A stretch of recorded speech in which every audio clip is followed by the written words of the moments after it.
13वां अध्याय। राजा सूरत और वैश्य को देवी का वरदान। महर्षि मेधा ने कहा, राजन, इस प्रकार देवी के उत्तम महात्मा का वर्णन मैंने तुमको सुनाया। जगत को धारण करने वाली इस देवी का ऐसा ही प्रभाव है। वहीं देवी ज्ञान को देने वाली और भगवान विष्णु की इस माया के प्रभाव से तुम और वैश्य तथा अन्य विवेकी जन मोहित होते हैं और भविष्य में मोहित होंगे। हे राजन, तुम इसी परमेश्वरी की शरण में जाओ। यही भगवती आराधना करने पर मनुष्य को भोग, स्वर्ग तथा मोक्ष प्रदान करती है। मार्कंडेय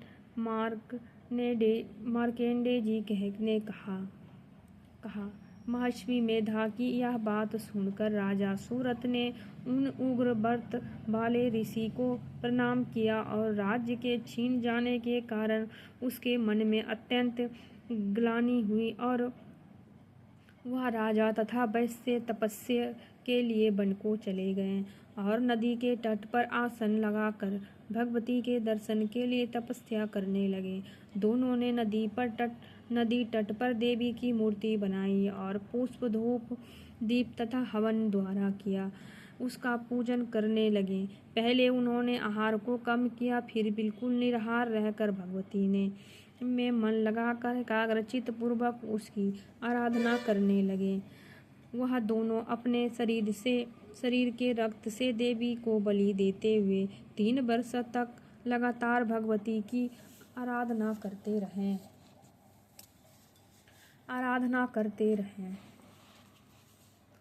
3 वर्ष के पश्चात जगत का पालन करने वाली चांडिका ने उनको प्रत्यक्ष दर्शन देकर कहा, देवी बोलो, हे राजन तथा अपने कुल को प्रसन्न करने वाले वैश्य, तुम जिस वर की इच्छा कर सकते हो वह मुझसे मांगो, वह मैं तुझको दूंगी, क्योंकि तुम मुझ पर अत्यंत प्रसन्न हो।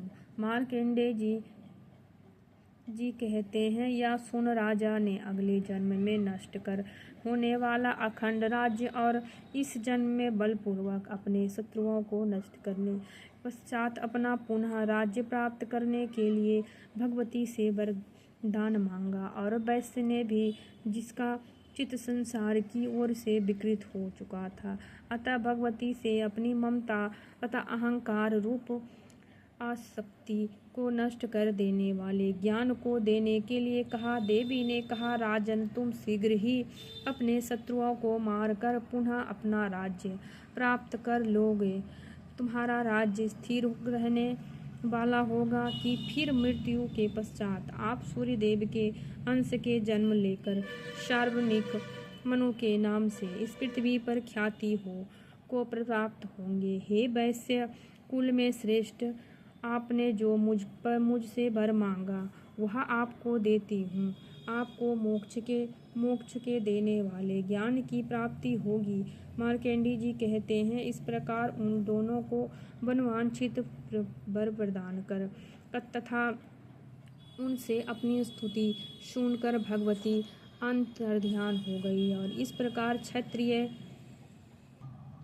क्षत्रिय में श्रेष्ठ राजा सूरत भगवान सूर्यदेव से जन्म लेकर इस पृथ्वी पर सार्वनिक मनु के नाम से विख्यात होंगे।